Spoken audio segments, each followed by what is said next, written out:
Hello guys, it's Christoph, and in this video I'm gonna show you an ultimate expression to create this counter up animation, which will look something like this. So this expression I created is kind of loaded with features, but I will show you how to create each of the features so you can, combine the features you need into your own feature set and implement them in your motion design project. I hope I'll show you also how to code a bit so you will understand how the expression works and how to replicate it yourself. Let's go through the features. So the first one is that we have the $ in front of the text and the plus sign in the back of the text. Then we have the decimal points, which is rounded to 2 digits and separated by this dot here, which can be changed to comma, space, dot, whatever. Also, we have the separator here with the thousands. So it takes the 1000 and separates it from the last 3 digits. It then can also be separated by comma, space, or dot, anything you need for your currency. And the last thing is these leading zeros that lead up when the value didn't reach the number of digits. It has this 0 in front of the number. So let's go to the tutorial. We're gonna need to create a text layer. We can type anything, it doesn't really matter because we're gonna override it with the value we're gonna get from the slider control here.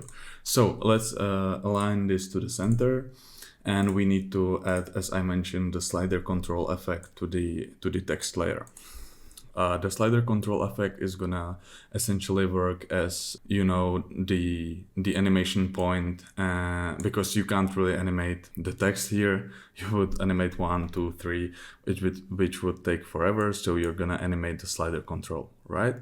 So we need to go into text, alt-click the stopwatch by source text, and it will get us into the expression window. And we need to link this to the slider, the value, not the slider control. So it looks like this. It says effect, which is effects of this layer.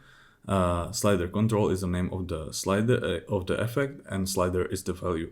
So when we have it like this, it will exactly copy the value in the slider.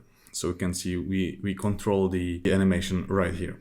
But there's one little problem. If you were to animate it and you would create 2 keyframes, the animation works, but it adds these lot of crazy different decimals. So we need to round it, and the way we're gonna do it is we go into library Math.floor, which will round it to the nearest, which will round it to the lower value, and we're gonna need to put parentheses around the effect slider value. Okay, so now we rounded it. The way it works is math is a library and floor is a function from that library. So for example, function is like a preset. Okay, so math is like a library of preset, and we take this preset floor and we wrap this this value, which will take this value and round it. Okay, now we need to put the semicolon in the back of this value.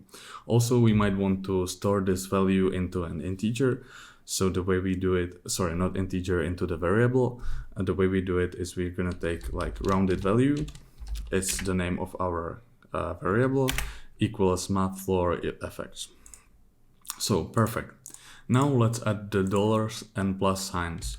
The way we're gonna do it is we're gonna build a string. String is like text representation in Java, and it works like this. Everything you want to put something which is not a number or a variable, you need to put it into these quotation marks. So we put the $ into quotation marks. Then we need to build it with the round value. So we add the round value with this plus sign. And then we want to add the plus sign into the X. So we need to go like $ plus round value plus sign. Okay. And also when you're writing expressions, the last line is always what's gonna be represented in the final value. So now it takes the last line and it builds this string. Okay. So now if we animate it, it's gonna move with the with the number. Perfect. You might also want to add a space here, but and you can type whatever you want. So you can put something like this. It's a string, so it will stay the same, and it will just add it as a last step to your number. So now we want to add the decimal points.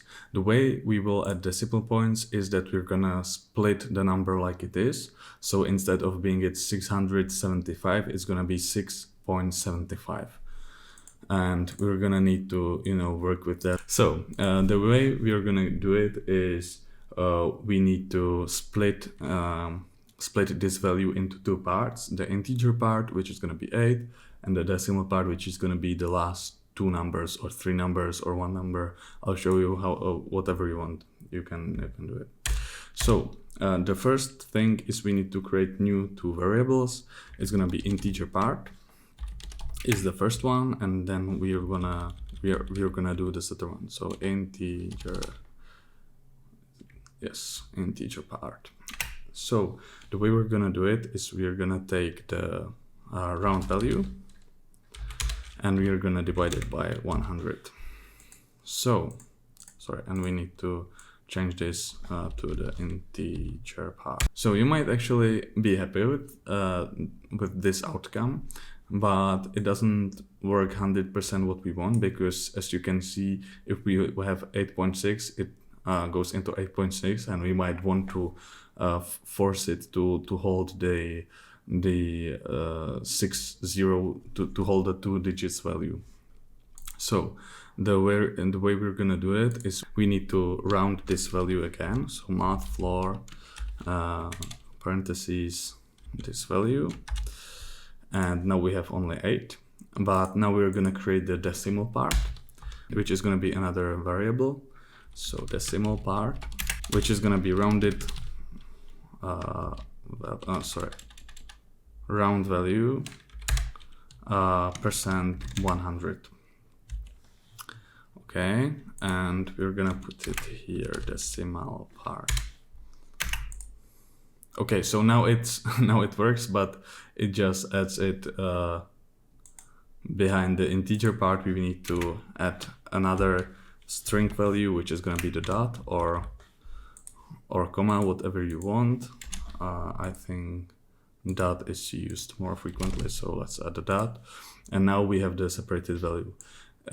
It still doesn't work exactly as we want, and the way we're gonna add the leading zeros here is going to be by converting this into string, which looks like this. We will wrap the round value in string, and then we will add padStart 2 digits, and the leading is gonna be zeros. So now you can see it's always 2 digits behind the decimal point. Okay, great, perfect. Now we want to do the same with the integer part. So we're gonna add again, wrap this into a string,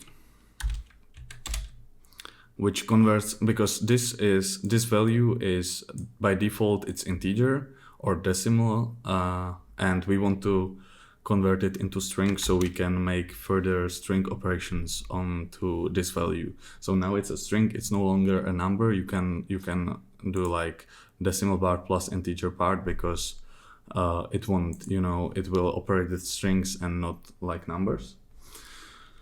So you will add padStart again, and now we want 4 digits and also leading zeros.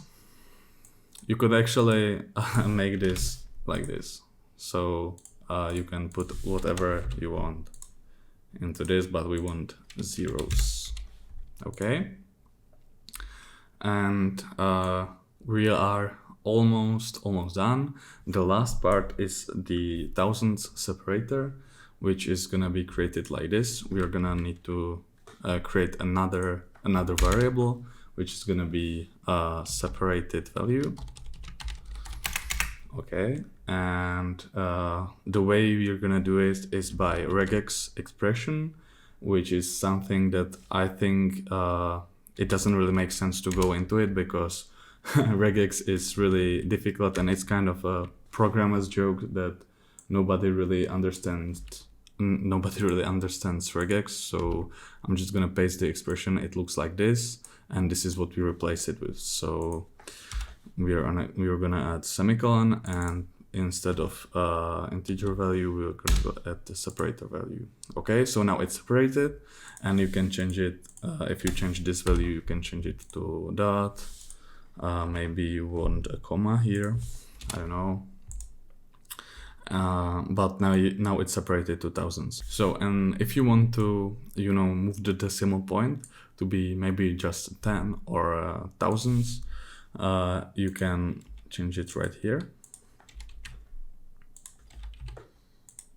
Okay, and now it changed the value to only 1 decimal point. Or if you want 3, you will divide it by 1000, and you will put in 3 digits, and here also 3.